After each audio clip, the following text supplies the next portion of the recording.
Accrued depreciation is classified into three types or categories: functional obsolescence, economic obsolescence, physical obsolescence. The following is not included is social obsolescence. Which of the following land valuation approaches considers the depreciated value of the improvements? C. Abstractive approach. The current study of demand and supply condition in a particular area for a particular type of property. Market analysis.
Four elements of investment. Letter B.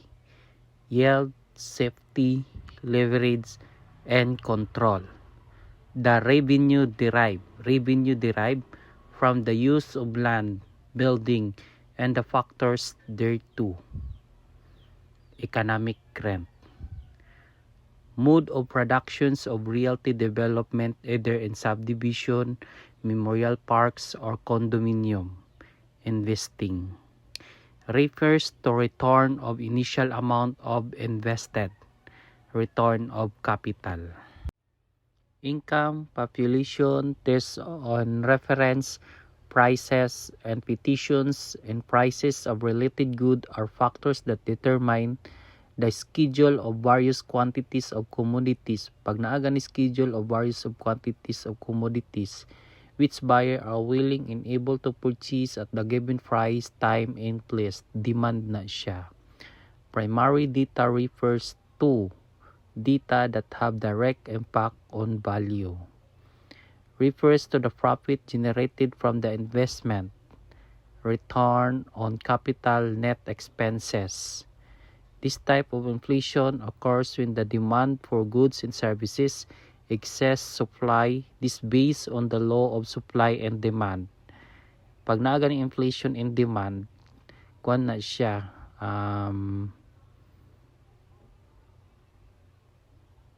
demand fall inflation. In the computation of simple interest, where I equals PRT, R means pag interest gani ang formula, rate of interest na siya. It is deductions from the maturity value of obligation when the obligation is paid before its date of maturity. So the answer is discount. It is the price of foreign money relative to the local money. The answer is foreign exchange. Financial institution which primarily concerned with the safekeeping of funds through an acceptance of deposit of money, provisions of credit through lending money. The answer is commercial bank. The real estate practitioners are mandated to indicate the following information in the documents and he or she sign. PRC license number, PRC proof ID number, PTR number, and IPO receipt number. So wala gid siya tin. It represents the capital expenditure and the formation and constructions of finis. So the answer is letter V, cost. The most common type of partial interest and appraisal involves. So the correct answer is a time shared residence. Capitalization is the process whereby income is converted to an indications of value.